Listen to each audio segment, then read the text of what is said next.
Sudamala ini adalah sebuah pentas tradisi yang terinspirasi dari kesenian di Bali. Yang kalau di Bali terkenalnya dengan pentas calon arang. Ini adalah pentas tradisi yang menjadi bagian penting dari kehidupan masyarakat di Bali yang kaitannya dengan memperingati tentang diri sendiri, tentang lingkungan.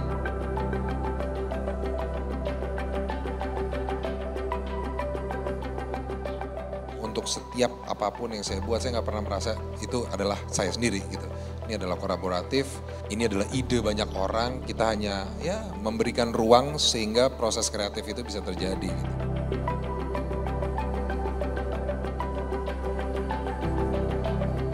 Justru satu-satunya cara untuk kita maju adalah to learn from the past. Setuju. Karena sejarah itu selalu terulang. Kalau kita ngomongin true authentic tuh nggak ada. Pasti semuanya kita datangnya dari inspirasi. Iya, karena kita banyak banget referensi-referensi ya di luar sana. Apalagi zaman sekarang kan. Bener. Tapi to make it your own, intinya adalah don't try to be someone else. Mengambil kepercayaan orang itu kan nggak mudah. Yang lebih sulit adalah mempertahankannya gitu. Jadi gimana orang tetap kalau sudah percaya kita bisa memberikan rasa nyaman sehingga orang bisa percaya sama kita terus. Gitu.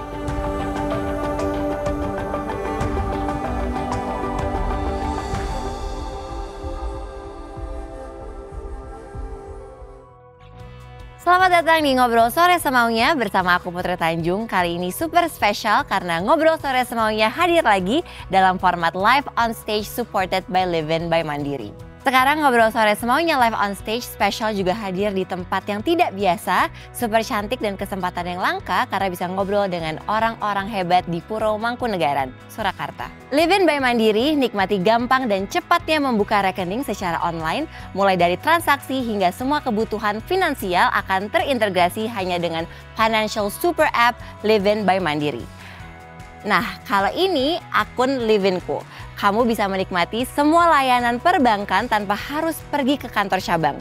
Semuanya bisa kamu akses dalam genggaman. Mulai dari transfer, bayar tagihan, isi e-wallet, hingga beli tiket konser di Livin Suka. Makin sering transaksi di Livin by Mandiri, makin banyak Livin Point yang bisa kamu kumpulkan untuk ditukarkan dengan hadiah-hadiah menarik. Gak perlu gonta-ganti aplikasi, langsung cus pakai satu aplikasi yaitu Livin by Mandiri. Dan bintang tamu kita kali ini super spesial adalah seorang aktor legendaris multitalenta yang namanya sudah tidak asing lagi. Sudah 2 kali hadir di NSS Live on Stage. Jadi kita sambut bintang tamu kita hari ini.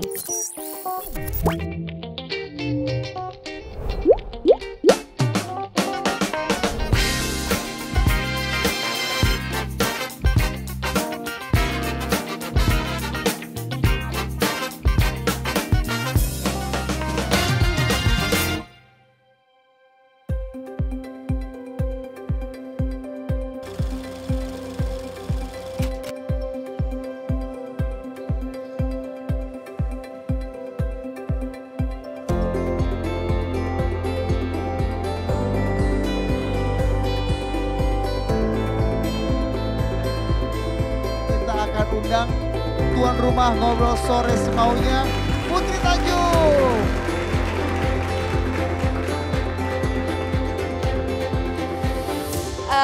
Selamat datang di Ngobrol Sore Semaunya live on stage solo powered by Livin by Mandiri. Senang sekali hari ini kita akan ngobrol-ngobrol sama salah satu aktor yang multitalenta.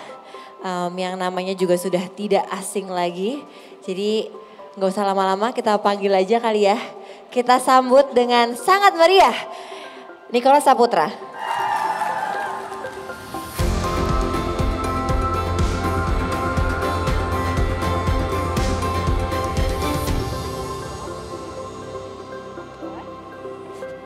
Nggak ada yang tepuk tangan, tangannya pada sibuk pegang handphone.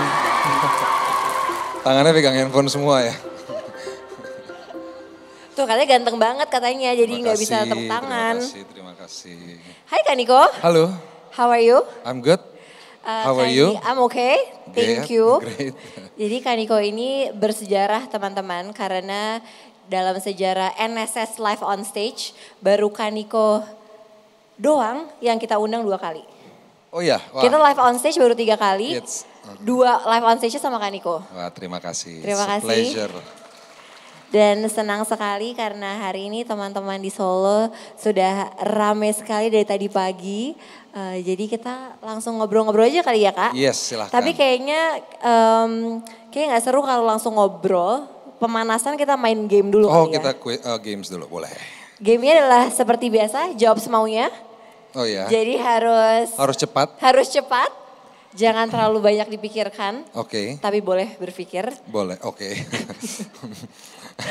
Oke. Kalau nggak berpikir saya nggak ada. dong Bener gak berarti. bisa jawab kan nanti. Betul. Oke Kak Niko, ready? Oke, ready. Jangan nyontek. Ya oke. Orang yang terakhir kali aku hubungi hari ini adalah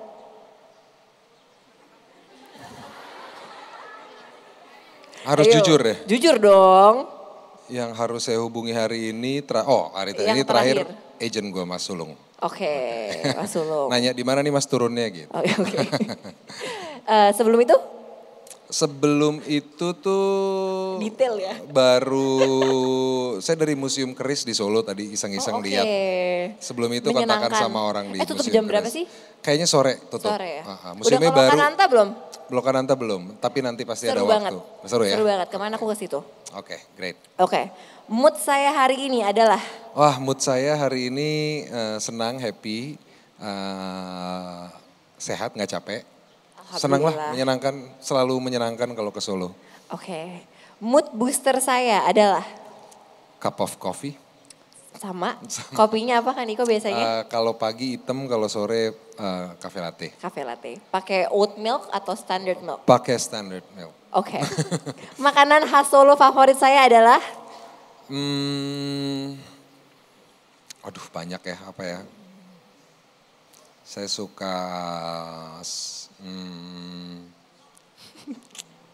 wah ini agak lama nih mikirnya nih. saya suka pecel deh. Suka pecel ya, emang enak sih. Pecelnya di Solo. Comfort food. Yes. Film terakhir yang saya tonton adalah Film terakhir yang saya baru nonton lagi di pesawat film Lion, film India yang Oke. ya. Udah lama ya. ya udah lama ya. Udah lama ya, tapi Oke. baru rewatch. Oke, lagu favorit saya adalah Aduh kalau lagu favorit nggak punya, tapi yang jelas genre-nya Brazilian bossa nova. 1950s, 60s. Oke, Ya. menarik.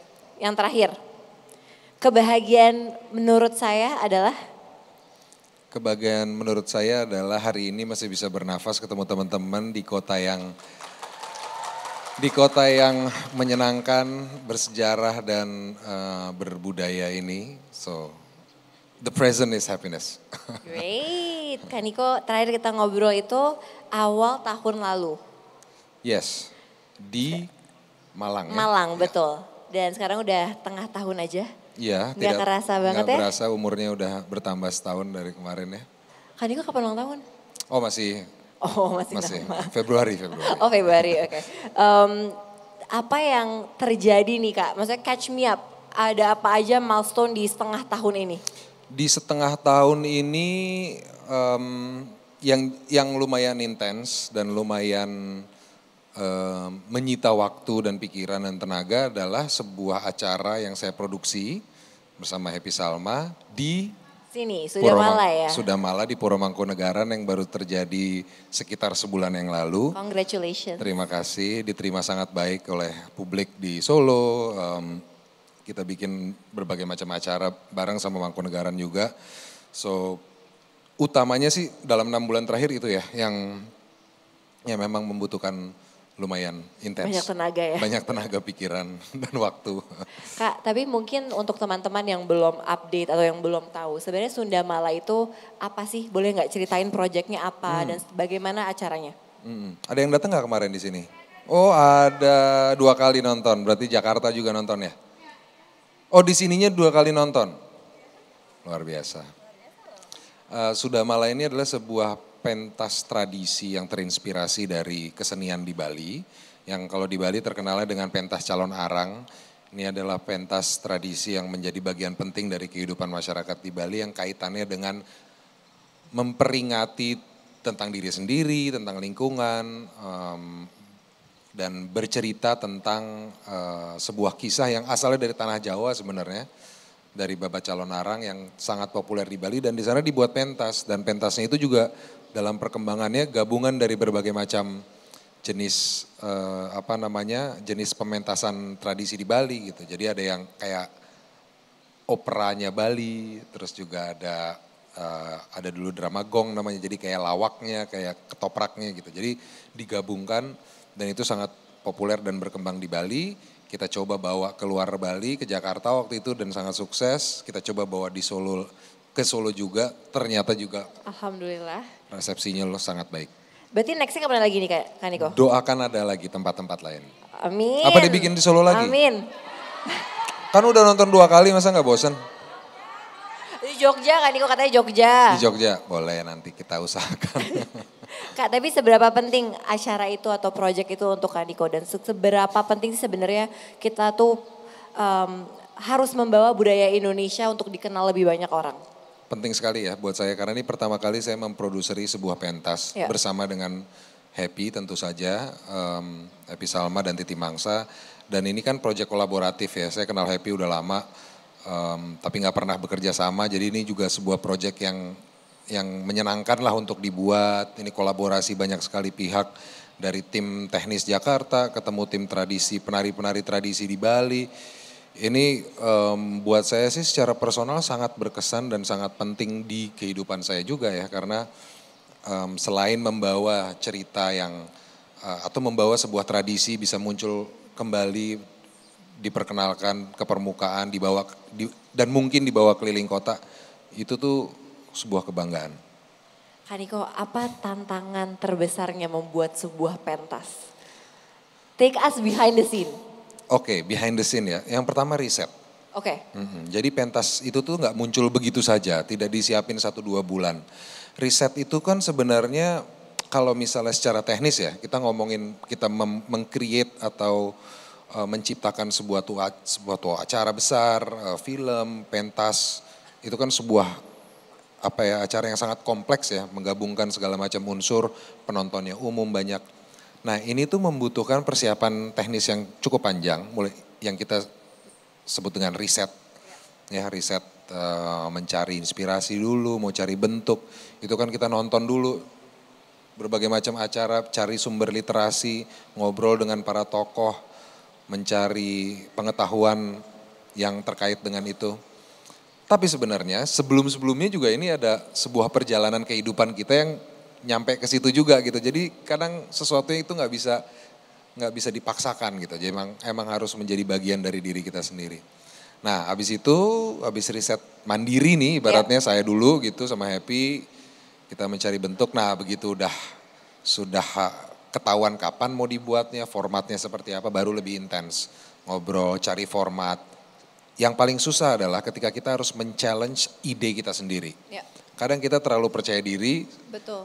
Sehingga kita nggak punya kita nggak punya mekanisme gitu untuk men-challenge atau menantang ide yang kita buat sendiri. Jadi memang ekosistem lingkungannya itu juga mesti diciptakan supaya kita bisa dikritik, kita bisa dikasih masukan, kita bisa kita bisa memungkinkan orang untuk memberikan masukan, kritik dan lain-lain. Karena kalau saya pribadi untuk setiap apapun yang saya buat, saya nggak pernah merasa itu adalah saya sendiri gitu. Ini adalah kolaboratif dan ini adalah ide banyak orang. Kita hanya menggawangi atau memberikan ruang sehingga proses kreatif itu bisa terjadi gitu. Jadi yang paling challenging adalah yaitu di titik kemana kita harus menantang ide kita sendiri. Kadang kan suka sulit ya. Iya, kadang karena ego kita juga bermain kan Kak Niko di situ. Oh iya, ada ego, ada semangat, ada juga cita-cita gitu. Kadang harus bertemu dengan kenyataan gitu.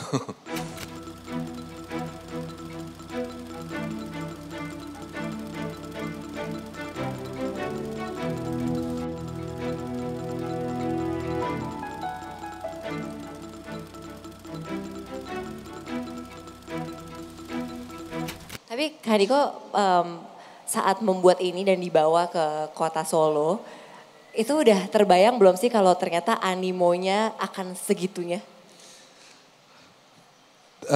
Saya berharap, cuman bisa berharap. Tapi saya bisa membayangkan bahwa maksudnya sebuah acara pentas tradisi di kota budaya pasti akan mengundang orang, tidak hanya orang Solo yang nonton, tapi dari luar kota juga tidak hanya menikmati acaranya, tapi menikmati kota Solonya gitu. Jadi saya yakin pasti ada nih yang datang. Tapi saya nggak menyangka animonya sebegitu besarnya sampai websitenya crash karena diserbu orang untuk beli tiket dan ya gitu. Iya. Tapi senang sih Kak, maksudnya senangnya berarti melihat semangatnya dan melihat bahwa teman-teman tuh sebenarnya sangat peduli dan curious juga sama budaya kita. Dan senang karena sekarang ya art formsnya kan banyak ya, bisa dipentas dan segala macamnya gitu.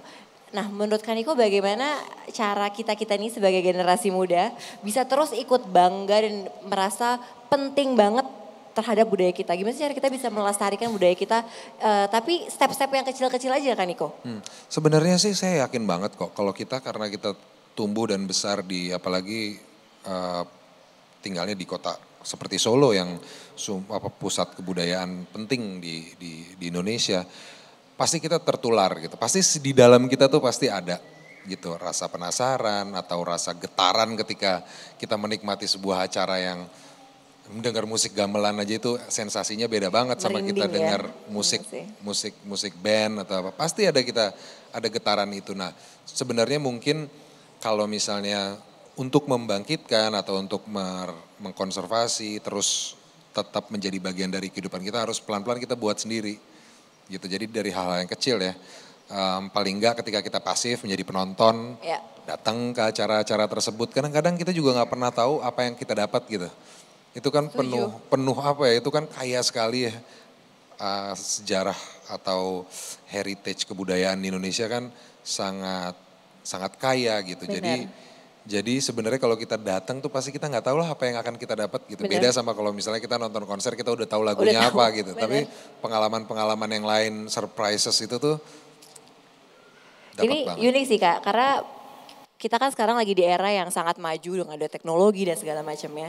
Kak Diko sempat dengar gak sih bahwa banyak banget orang-orang yang bilang, oh kita tuh harus move forward, kita tuh harus unlearn the past. Kita nggak usah learn lagi deh soal masa lalu gitu. Nah aku sebenarnya lumayan nggak setuju sih soal kata-kata unlearn the past gitu. Karena dengan kita tahu budaya kita, masa lalu, sejarah dan segala macam, sebenarnya kita bisa mendapatkan banyak sekali perspektif.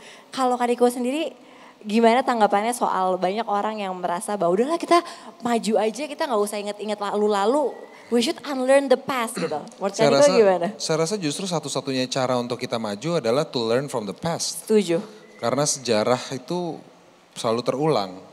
Dan kita bisa belajar dari kesuksesan ataupun kegagalan orang-orang terdahulu kita gitu. Jadi I think the only way to move forward is to learn from dari the past. Masa lalu. Gimana caranya kita bisa belajar dari masa lalu kalau kita nggak pernah revisit gitu. Setuju banget. Nah Kaniko selain tadi proyeknya Sudah Malah, Kaniko kan juga produser dari Tala Media. Betul ya Kak? Waktu itu boleh nggak ceritain sebenarnya kenapa Kaniko mendirikan atau misalkan bersatu di Tala Media? Tala Media udah berdiri udah cukup lama ya, udah hampir 10 tahun. Kenapa mendirikan? Karena saya merasa waktu itu sih awalnya kita mau fokus on documentaries. Karena kita rasanya masih kurang jenis variasi dokumenter di Indonesia. Film dokumenter di Indonesia masih kurang punya tempat dan kurang banyak variasinya. Banyak sih banyak, pembuatnya banyak dan bagus-bagus gitu. Tapi kan tentu saja kita pengen melihat bentuk-bentuk lain dari documentaries gitu. Tapi belakangan kita juga bikin feature film karena kita juga pengen memberikan sesuatu warna atau suatu nafas yang berbeda di film Indonesia gitu. Jadi intinya sih kita ingin mengisi kekosongan, rasa itu muncul karena rasa gregetan gitu. Kayak kok gak ada ya, daripada cuma komplain ya coba aja bikin. Lebih enjoy di depan layar apa di balik layar kan Niko? Dua-duanya enjoy, tetap itu nggak bisa disuruh milih karena karena emang beda sensasi sih. Beda sensasi ya? Beda sensasi. Apa tuh sensasinya Kak Niko? Kalau di depan layar itu sensasinya ketika kita syuting itu seru gitu. Maksudnya kita bisa bermain dengan lawan main, kamera, terus bisa menciptakan magic gitu. Nah kalau producing itu serunya di adrenalinnya. Karena you don't know what's gonna happen with the result, the numbers, the result itu kan ya? Semua kan kita kita gawangin gitu. Jadi setelah syuting kita masih mikirin post production, Kalau pentas juga kita udah nggak bisa nikmatin acaranya kita. Adrenalinnya di Kebayang situ. sih. Itu mungkin apa ya? Mungkin rasanya rockstar kalau lagi konser itu adrenalinnya luar biasa sih. Selama pementasan apalagi itu yang bikin nagih. Oke. Kak Niko, aku mau ngebahas satu kata yaitu adalah authenticity. Itu adalah misalkan originalitas lah ya terhadap karya. Aku merasa kayak di semua karya-karya Kak Niko, mau itu di depan layar, di balik layar tuh ada authenticity-nya. Seberapa penting sih Kak untuk kita tuh selalu otentik gitu. Selalu membawa sesuatu yang emang diri kita banget. Penting, tapi juga sebenarnya semua tuh nggak ada yang otentik banget gitu. Oke, karena semuanya pasti udah. Semuanya pasti udah pernah dilakukan. Oke. Cuman bagaimana sebagai kreator itu kita nggak harus sih, secara natural kita akan memberikan energi atau ide kita yang baru ke dalam sebuah karya itu. Oke. Jadi musik kan macam udah diulang-ulang terus gitu Iya. polanya. Tapi kita pasti memberikan sesuatu yang baru di situ berdasarkan our own experience, Iya. our own reference, gabungan dari berbagai macam referensi. Itu juga sebenarnya sebenarnya wajar-wajar saja gitu. Iya. Dan nggak ada yang maksudnya kalau kita ngomongin true authentic tuh nggak ada. Pasti Oke. semuanya kita datangnya dari inspirasi. Iya, karena kita banyak banget referensi-referensi ya di luar Apalagi sana. zaman sekarang kan. Bener. Tapi to make it your own, intinya adalah don't try to be someone else. Ya. Ya berarti ada batasannya juga dong Kak. Maksudnya kita nggak bisa ngejiplak ide orang, habis itu kita eksekusi sesuai dong. Kalau kaitannya dengan hak cipta, tentu saja ada rambu-rambunya Iya. ya. Kalau di musik misalnya ada berapa bar yang tidak boleh Sama, polanya betul. ditiru. Ya seperti itu. Iya. Tapi kalau nuansa, kalau kalau masih kaitannya dengan nuansa, mood atau tekstur-tekstur Iya. di dalam cerita, di dalam musik, saya rasa sah-sah aja untuk kita mengadaptasi. Tapi Setuju. tentu saja kita buat sendiri. Iya. Gitu. Ibaratnya kalau di Jepang nih makanan tradisional Jepang yang kita terkenal misalnya kayak ramen gitu. Iya. Ramen kan asalnya dari China, dari Laomian. Iya. Dia jadi ramen di Jepang, tapi Jepang bisa membuatnya menjadi Otentik. otentik Jepang gitu. Betul. Karena dia memberikan sentuhannya sendiri. So mungkin paling gampang begitu. Iya, benar. Nah, kalau kayak gitu bagaimana cara menemukan authenticity versi Kaniko di setiap karya Kaniko? Walaupun tadi kan referensi pasti banyak segala macam. Tapi your voice-nya bisa taruh your own voice di setiap karya tuh gimana Kak? Secara itu saya sih nggak tahu ya caranya gimana. Cuman selalu aja keluar karena saya selalu mencoba jujur ketika Oke, membuatnya. menarik. Saya selalu mikirnya itu apa yang saya pikirkan saya taruh di situ. Karena pikiran orang beda-beda nih. Anak kembar aja ibaratnya cara berpikirnya bisa berbeda. Jadi just put our thoughts, taruh pikiran kita ke situ, udah pasti jadi otentik milik kita. Nah celakanya kalau misalnya kita mencoba atau mencuri pemikiran orang, lalu kita Iya, itu dan gak jujur sama apa yang jadi sebenarnya nggak kita jujur rasain. sebenarnya. Jadi Iya. ya intinya usahanya cuma satu, be honest to yourself.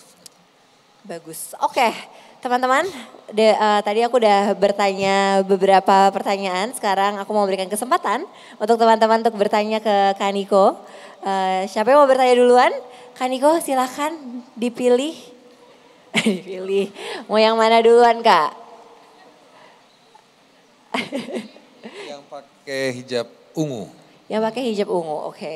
Ini kembar-kembar nih ungu semua hijab. Iya, banyak. Beda color, beda shade of color ungu. Cek. Baik, terima kasih. Selamat siang Kak Putri dan Kak Niko. Perkenalkan nama saya Dina Nurfaningsih. Saya dari Yogyakarta. Mungkin saya ingin bertanya ini. Sampai saat ini kan pasti Kak Niko sama Kak Putri sudah memiliki banyak sekali pengalaman ya. Entah dari berbisnis atau berkarir di dunia hiburan. Nah, saya ingin bertanya apakah sampai saat ini punya pengalaman gagal dalam mengambil keputusan.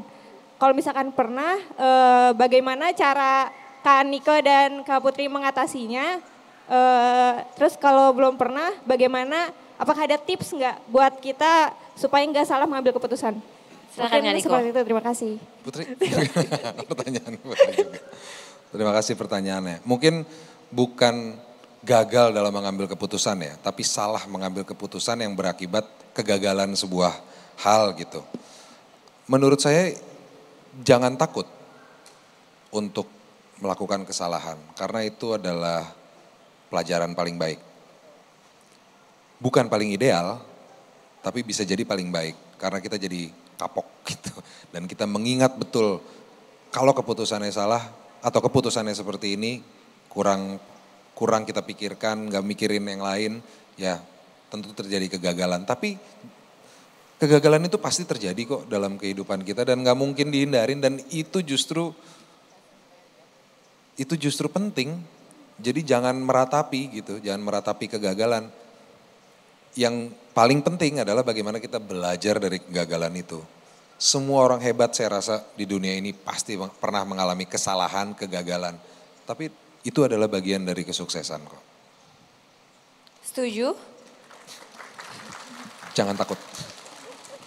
Mungkin aku nggak usah nambahin banyak karena udah sama persis. Menurut aku kalau aku pribadi apalagi menjalankan bisnis dan hari-hari pasti kegagalan itu selalu ada ya. Selalu ada. Tapi dari kegagalan kita bisa belajar banyak sekali. Selain belajar soal untuk kita tidak melakukan kegagalan itu lagi dan belajar juga untuk bisa lebih baik. Tapi dengan kegagalan tuh sebenarnya kita belajar soal diri sendiri. Betul, Banyak kan, Kak Diko? kita kenal Kita kenal sama diri kita sendiri. Pemikiran kita. Benar. Dan kita itu jarang sekali bisa ditemukan dengan cara lain soalnya. Iya, kadang-kadang orang tuh kalau gagal fokusnya adalah gimana cara dia bisa recover kegagalan tersebut. Atau gimana caranya step berikutnya untuk dia bisa langsung sukses gitu ya.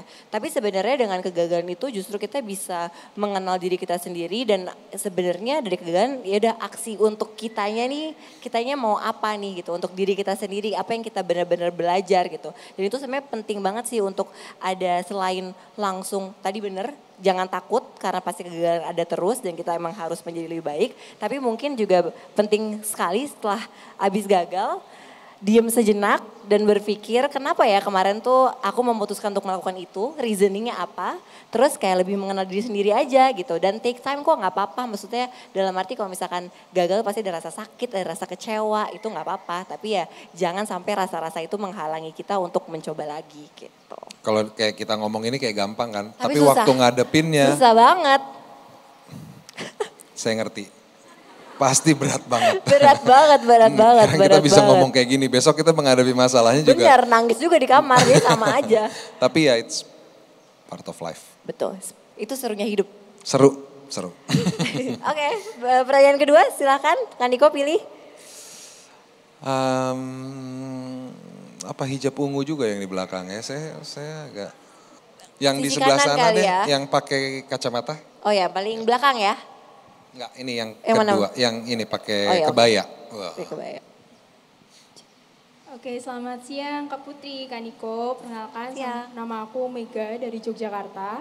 Aku mau bertanya, bagaimana cara Kak Putri dan Kak Niko untuk menggali ide dalam diri untuk membuat satu bentuk karya? Karena kan nggak bisa dipungkiri Kak Putri sama Kak Niko itu kan berkecimpung di dunia industri kreatif. Nah itu apakah ada hal-hal tersendiri untuk menggali ide, mungkin semedi kah atau apa gitu.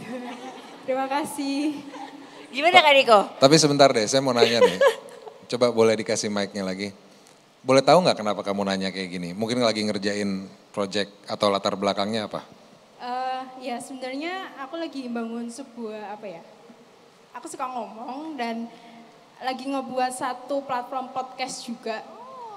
Udah ada 4 episode tapi sekarang lagi berhenti karena lagi ngerjain tugas akhirku tesis dan sekarang udah selesai jadi mau mulai lagi. Tapi lagi kayak buntu ide gitu loh Kak. Apa nama podcastnya? KSWJ Podcast. KASWJ Podcast. KSWJ Podcast. Semoga bisa lanjut ya nanti Terima podcast. kasih Kak Amin. Mungkin Kak Putri bisa membantu menjawab duluan. Oke, kalau dari aku biasanya kalau misalkan lagi burn out atau nggak punya ide atau biasanya ide itu datang dari keresahan biasanya.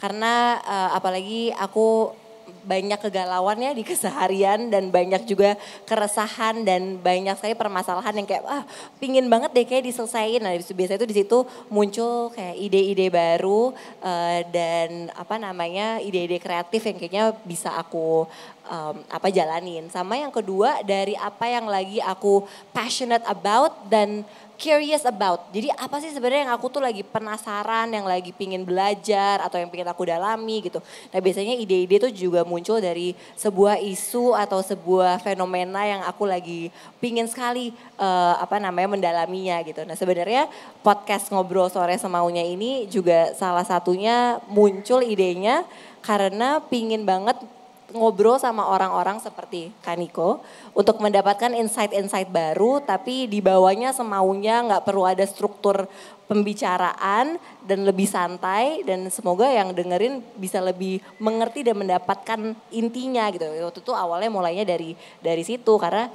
Ngobrol Sore Semaunya tuh muncul pas pandemi. Jadi waktu itu podcast masih lumayan jarang yang inspiring and insightful dan anak muda gitu. Jadi waktu itu aku melihat juga ada celahnya di market bahwa kayaknya ini juga bisa nih kayaknya kita coba siapa tahu diterima gitu. Itu dari aku, silakan Kak Niko. Ini udah terbukti berhasil bikin podcast jadi bisa. Belum lah. Ide itu bisa datang, ini klasik ya, dari mana saja. Dari diri sendiri, dari pengalaman diri sendiri, dari pemikiran diri sendiri, dari orang lain, dari pemikiran orang, dari pengalaman orang, dari alam, dari angin, dari hujan, dari sungai, semua bisa jadi ide. Tapi gimana sih cara ide ini terkonstruk menjadi sebuah ide yang lebih solid kan gitu ya, untuk bisa menjadi produk ya. Nah ini memang butuh teknik untuk melahirkan ide. Salah satunya yang tadi kita udah bahas, challenge ide itu. Siapa yang challenge? Bisa diri kita sendiri, bisa teman kerja kita, bisa orang lain gitu. Jadi saya rasa sebelum kita menjadikannya sebuah ide yang solid untuk jadi sebuah produk, memang kita butuh untuk ide itu ditantang. Gimana nih, bagus gak nih kira-kira? Dengar dari orang, bagusan begini, tambahin atau kurangin. Atau digugurkan, muncul ide baru. Nah ini proses pencarian ide. Jadi kalau inspirasi itu bisa juga dari mana aja kan. Ide juga dari mana saja. Tapi ide yang menjadi sebuah produk memang membutuhkan proses step-step tertentu gitu. Gimana caranya supaya ini bisa lahir. Mungkin atau enggak. Ide itu biasanya kalau ketemu sama realitas baru bisa jadi sebuah produk. Betul. Gitu. Kalau cuman ide aja ngawang deh, tapi punya nggak nih kita barangnya, punya nggak biayanya, punya nggak tenaganya, punya nggak waktunya, itu realitas-realitas itu yang perlu dibenturkan dengan ide tersebut. Jadi paling gampang adalah menantang ide itu sendiri dengan dibenturkan realitas dan dibenturkan dengan ide-ide orang lain. Coba deh mungkin bisa lebih. Itu penting banget sih. Ya. Karena biasanya kadang-kadang kita udah kayak punya idenya, terus kita merasa itu idenya paling bagus. Terus tiba-tiba pas kita eksekusi, ternyata emang nggak nemu aja. Nggak nemu, kurang ditempa ya. Kurang, ya betul. Oke, pertanyaan terakhir. Kaniko silakan. Terakhir. Boleh deh yang paling depan dari tadi, paling semangat. Selamat siang semuanya, selamat siang Mbak Putri, Selamat siang. Kaniko. Saya ingin bertanya tentang mungkin hal-hal yang bisa Kaniko atau Mbak Putri sharing ke kita semua di siang hari ini.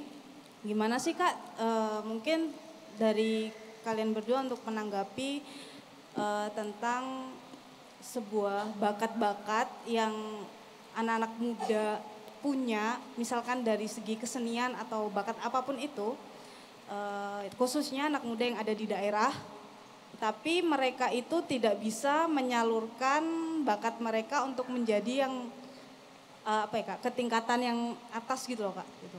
Mungkin adakah hal-hal yang bisa kalian sharing untuk anak-anak muda tersebut, serta gimana sih Kak supaya tetap bisa menumbuhkan semangat di sela-sela memperjuangkan untuk bisa naik ke step selanjutnya. Seperti itu Kak. Silakan Kaniko. Pertanyaannya bagus sekali, terima kasih. Jadi begini, memang pasti keresahan kita semua juga ya Putri ya. Karena bakat itu nggak akan jadi apa-apa tanpa hal-hal yang lain yang mendukungnya. Latihan, sarana untuk berekspresi, sarana untuk berkolaborasi, sarana untuk kita supaya bisa naik next step gitu ya. Levelnya jadi lebih yang tadinya cuman bakat-bakat yang cuman dinikmati keluarga, teman-teman, tapi bisa dinikmati oleh komunitas, kelompok, sampai misalnya yang lebih luas gitu ya. Ini memang mau nggak mau, memang ada dua hal, ada dua arah nih. Bisa dari kitanya sendiri atau anak muda ini memang lebih giat mencari komunitas, mencari ruang untuk mereka bisa belajar lebih, cara bekerja sama. Karena ini penting sekali ya, berkolaborasi hari ini menurut saya menjadi bagian yang penting. Karena bakat aja nggak cukup gitu. Kalau kita berbakat tapi nggak bisa kerja sama orang nggak mungkin. Kecuali kita memang, nggak mungkin. Pelukis pun kita harus bekerja sama dengan kurator, dengan museum, dengan ini gitu. Jadi memang udah wajib gitu rasanya bakat itu diiringi oleh hal-hal yang lain gitu. Jadi kadang-kadang infrastruktur tuh penting. Infrastruktur baik program maupun fisik yang mendukung akhirnya teman-teman yang punya bakat ini untuk menjadi punya ruang untuk next step gitu ya. Nah ini memang perlu intervensi dari beberapa pihak, dari pihak pendidikan, pemerintah, dan lain-lain. Tentu penting sekali untuk memberikan ruang ini ya. Nggak cuma fisik loh, nggak cuma bangunannya, nggak cuma tempatnya, tapi programnya, siapa yang ngajar, apa yang diajar, atau ruang untuk berkolaborasinya, mempertemukan dari satu seniman ke seniman lain itu juga menjadi penting. Tapi kitanya sendiri juga nggak boleh pasif gitu, kita harus giat mencari ruang di mana yang cocok nih kayaknya kalau bakat saya ke sini, kayaknya cocoknya masuknya komunitas yang ini. Terus coba deh lompat ke komunitas yang lain untuk mendapatkan perspektif yang berbeda gitu. Jadi kita punya terbiasa untuk beradaptasi di ruang-ruang yang berbeda. Karena benar nggak Put, di dunia entertainment itu udah harus otomatis gitu. Artinya ketika ruangnya beda, adaptasi lagi. Ketika ruangnya beda, adaptasi lagi. Jadi kebiasaan bekerja sama dengan situasi yang berbeda-beda itu sekarang menjadi hal yang sangat penting gitu. Jadi mungkin itu kali ya. Emang kalau boleh tahu, apakah punya bakat di dunia secara pribadi ya, seni, musik atau seni rupa?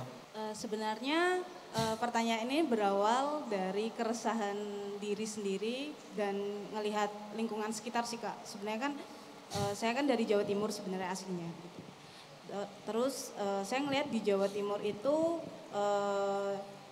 di kota saya di Banyuwangi itu tuh banyak banget bakat-bakat seni yang dimiliki oleh anak muda gitu Kak. Tapi terkadang untuk bisa berlanjut ke next step-nya itu apa ya Kak, kayak kurang gitu sih Kak, maksudnya kurang. Nah terus selain itu yang dari diri saya sendiri itu adalah saya tuh sebenarnya suka banget sama dunia entertain gitu. Saya suka lebih-lebih di sekarang ini saya suka tentang dunia kreatif gitu Kak. Nah di kota saya itu masih minim sekali wadah untuk menampung kayak dunia kreatif seperti yang ada di kota-kota besar gitu Kak. Nah jadi itu sih Kak alasan saya untuk bertanya gitu. Jadi bisa dapat insight lagi. Ya, mungkin di Solo udah tepat ya, ke Solo banyak kejadian, banyak peristiwa budaya yang terjadi, mungkin bisa terinspirasi dan kenal sama komunitas-komunitas yang lain. Mungkin nambahin sedikit yang Kak Niko sampaikan tadi, sebenarnya keresahan kita semua kali ya Kak Niko, karena ini juga membuat hati juga jadi nggak nyaman sebenarnya, karena apalagi di Indonesia yang aku tahu bahwa kita punya anak-anak muda yang sangat luar biasa sekali berbakat gitu. Tapi kita juga tahu bahwa untuk bisa mengembangkan bakatnya kan bukan cuma dari internal factor ya, tadi Kak Niko juga bilang, itu dari external factor. Mulai dari infrastruktur, tapi bukan cuma infrastruktur, pendidikannya juga bukan hanya sekedar sekolah, tapi pendidikan non formalnya dan masih banyak lagi gitu. Cuma mungkin yang aku bisa tambahin, tadi Kak Niko udah juga menjelaskannya dengan sangat baik. Kalau dari diri kita sendiri adalah yang pasti paling penting, semangatnya harus terus terbakar sih.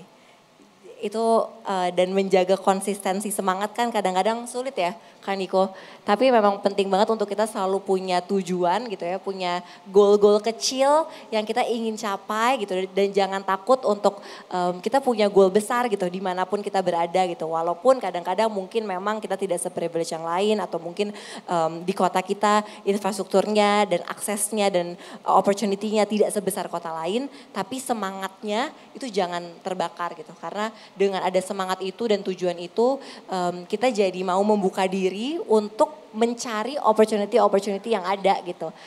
Dan itu sekarang udah alhamdulillah semakin banyak komunitas-komunitas, sekarang semakin banyak perusahaan-perusahaan yang juga udah mulai memberikan opportunity dan insight dan edukasi ke lebih banyak orang yang tidak punya akses. Acara-acara entertainment, acara-acara inspiring sekarang juga udah nggak berpusat di kota besar aja.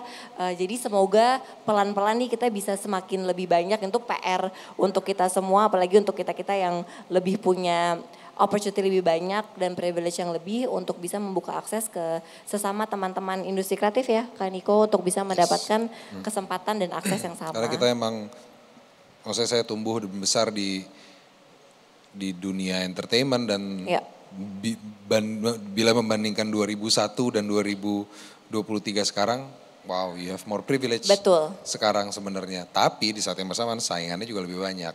Jadi emang untuk jadi otentik, balik lagi ke pertanyaan awal, itu tuh emang menjadi bagian yang penting gitu. Karena ketika possibility-nya banyak, oh berarti saingannya juga banyak. Oh, itu benar banget. Itu yang perlu diperhatikan juga gitu. Betul. Mungkin kita buka satu pertanyaan terakhir kali ya Kak Niko, karena ini masih banyak. Boleh. Ya, satu pertanyaan terakhir. Yang pakai hijab ungu muda. Akhirnya ya. Maaf ya kalau warnanya salah, saya kayaknya kurang pandai. Senang banget bisa dapat insight banyak banget dari hari ini. Saya pengen tanya, saya tuh suka banget bikin skrip Mas. Jadi bikin skrip, kemudian saya juga bikin storyline sampai di storyboard gitu.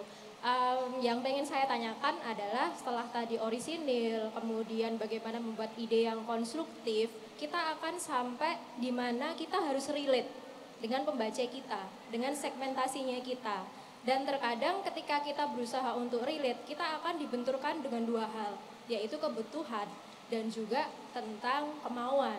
Dan di tengah-tengahnya ini ada kita gitu. Pertanyaan saya itu gimana caranya kita bisa tetap relate dengan segmentasinya kita. Bagaimana caranya kita untuk relate antara kebutuhan dan kemauan dengan ide kita yang sudah konstruktif. Seperti itu Mas Eko. Wah bagus banget pertanyaannya. Penulis berarti ya, memang penulis skrip luar biasa. Ini pekerjaan yang sulit dan sulit dicari di Indonesia. Jadi itu kita sangat tergantung sama penulis skrip untuk film terutama. Memang sering ya rasanya dibenturkan gitu antara realitas, publik maunya apa sama keinginan kita gitu. Dan kita harus ada di tengah. Ya memang begitu. Memang karena kita bertemu di tengah dan ketemunya di mana? Di bioskop. Gagasan dan publik ketemunya di bioskop. Kalau ngomongin film ya. Nah, ruang bioskop itu adalah ruang benturan memang. Dan memang kita harus berada di tengah. Di tengah-tengah itu nggak bisa dihindarin. Gimana caranya menghadapi itu ya dengan kebijaksanaan dan kelegaan hati.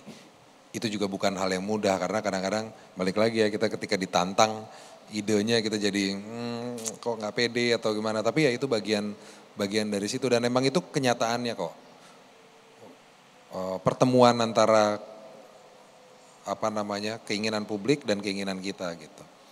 Memang dibenturkan di situ. Cuman mungkin satu hal yang menjadi penting juga adalah kita tuh mau ngomongnya ke siapa gitu. Siapa sih audiens kita gitu. Itu mungkin bisa mempermudah kita untuk mengarahkan supaya ide itu bisa tepat gitu rasanya. Gitu. Oke, Kak Niko, tadi kita udah ngebahas banyak hal. Tapi mungkin yang aku penasaran apa nih satu value yang Kak Niko selalu pegang dan jalani sampai sekarang, dari dulu dan sampai sekarang. Value yang saya selalu percaya dan menjadi bagian penting dalam kehidupan, gak cuma soal berkarya aja ya, tentu integritas ya. Oke. Itu tuh modal utama banget untuk bisa untuk ngambil kepercayaan orang itu kan nggak mudah. Yang lebih sulit adalah mempertahankannya gitu. Jadi gimana orang tetap kalau sudah percaya kita bisa terus memberikan rasa nyaman sehingga orang bisa percaya sama kita terus gitu. Nah tentu itu integritas ya, kita nggak bisa bohong gitu. Itu kejujuran, integrity, bagaimana kita selalu menjaga itu secara konsisten. Itu sih yang paling penting ya kayaknya. Karena Value. itu pegangan yang paling penting sih bener. Karena itu buat untuk menjaga diri kita sendiri dan juga relasi kita kan Kak. Betul. Terhadap banyak orang. Gitu. Nah, tadi kalau kita tadi ngomongin value, sekarang mungkin kita ngomongin lifestyle. Lifestyle. Kak Niko lifestyle-nya kayak apa? Kayak terlihat sangat simple. Saya simple tapi berubah-ubah sebenarnya. Kenapa? Berubah-ubah kok. Kalau lifestyle itu kan bisa berubah-ubah Bener. ya. Tapi saya secara umum memang sangat simple. Saya menyukai kesederhanaan tapi saya juga bisa menikmati luxury, tapi saya juga bisa menikmati kesederhanaan yang saya anggap juga sebuah luxury pada akhirnya gitu. Jadi intinya sih kalau lifestyle itu sebenarnya bagaimana, dan itu bisa berubah-berubah dan gak apa-apa kok berubah-berubah gitu. Kadang kita ada masa-masanya begini, ada masa-masanya begitu, ada teman-teman begini, teman-teman begitu, ngikut. I think it's okay. Sementara yang paling penting of course true to yourself. Jadi kadang-kadang kita tahu kemana kita ngerasa ini bukan diri saya lagi nih gitu.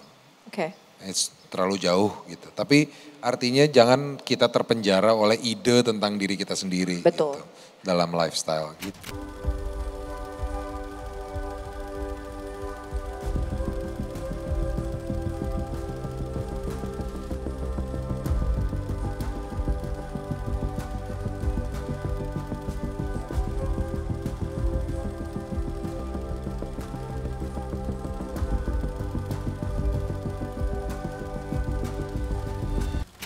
Nah Kak, kalau tadi kita ngomongin soal lifestyle yang biasanya itu sama dengan keuangan kita juga. Karena kita membutuhkan, pasti kita membutuhkan uang untuk menjalankan lifestyle kita. Untuk keep up with our lifestyle. Iya kan. Nah kalau Kak Niko, apakah cara mengatur keuangan Kak Niko ini juga sangat minimalis seperti lifestyle-nya? Saya sangat konservatif. Gimana tuh Kak? Tell us about your financial planning, sedikit. Financial planning itu saya mulai belajar dari SMA. Karena waktu itu saya udah mulai bekerja dan ayah saya waktu itu yang ngajarin. Intinya waktu itu udah diajarin investasi. Bagaimana cara nabung, bagaimana cara menyisihkan uang, pendapatan. Karena dia udah tahu nih saya udah mulai kerja dia gak terlalu setuju sebenarnya tapi dia langsung kayak oke, boleh tapi saya ajarin deh gitu. Dia diajarin cara mengelola keuangan. Jadi saya udah investasi dari kecil, dari umur 17 gitu tuh udah mulai nyicil untuk waktu itu saya punya apartemen sendiri.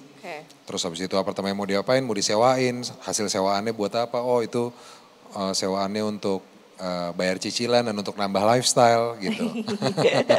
Itu umur-umur segitu terus waktu itu kalau saya sih intinya saya sangat percaya bagaimana kita mesti mikirnya jangka panjang. Setuju. Gitu karena kalau kita terlalu boros di awal dan lupa mikirin investasi itu akan menyesal. Karena I wish 10 tahun lalu saya mulai gitu. Saya merasa beruntung karena saya mulainya dari kecil. Untuk berinvestasi. Jadi memang investasi macam-macam ya sekarang ya.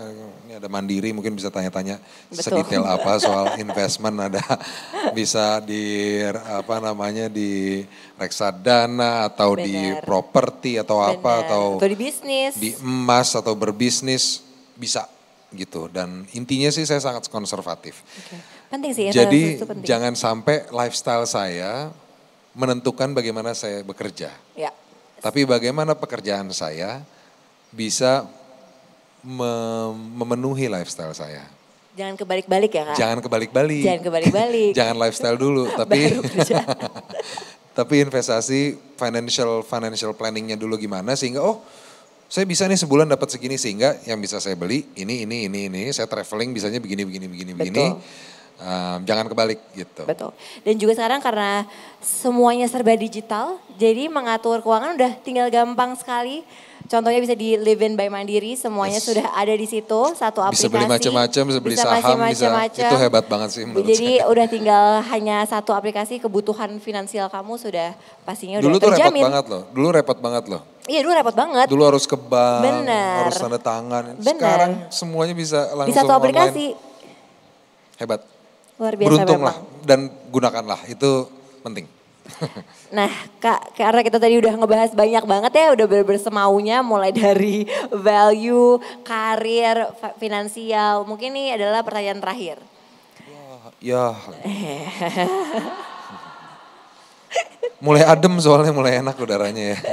Tapi aku penasaran nih, karena sebenarnya pertanyaan ini memang harus selalu aku tanyakan ke semua narasumber aku.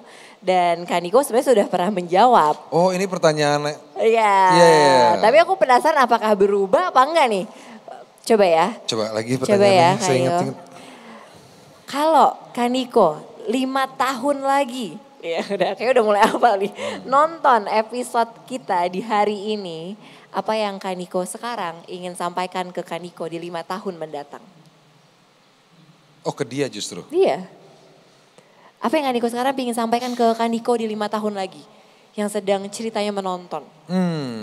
Agak beda kali ya. Iya dong, agak beda dong. Tapi yang jelas saya akan bilang sama dia, saya yang 5 tahun lagi kan ya, bahwa apa ya, saya bilangnya ke dia ya, bukan bilang ke saya, ya, saya bilangnya ke dia kan. Bilangnya ke Kak Niko 5 tahun lagi. Ya mudah-mudahan lo lebih oke dari sekarang. Daripada gue sekarang mudah-mudahan lo lebih oke deh. Itu doang? Iya. Apa kayak lebih sehat atau semangat terus? Gak ada? Ya pokoknya mudah-mudahan lebih oke deh lo. Mana sih gue? Oh itu dia.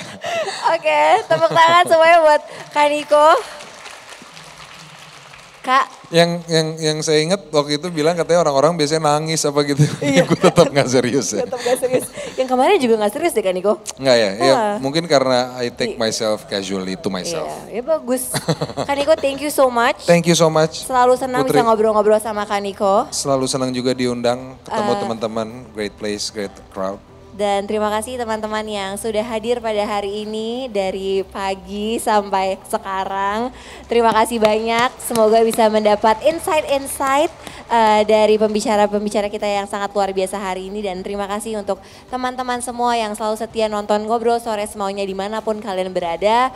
Dan jangan lupa untuk terus nonton Ngobrol Sore Semaunya hanya di CXO Media. Bye-bye. Bye semua, terima kasih. Thank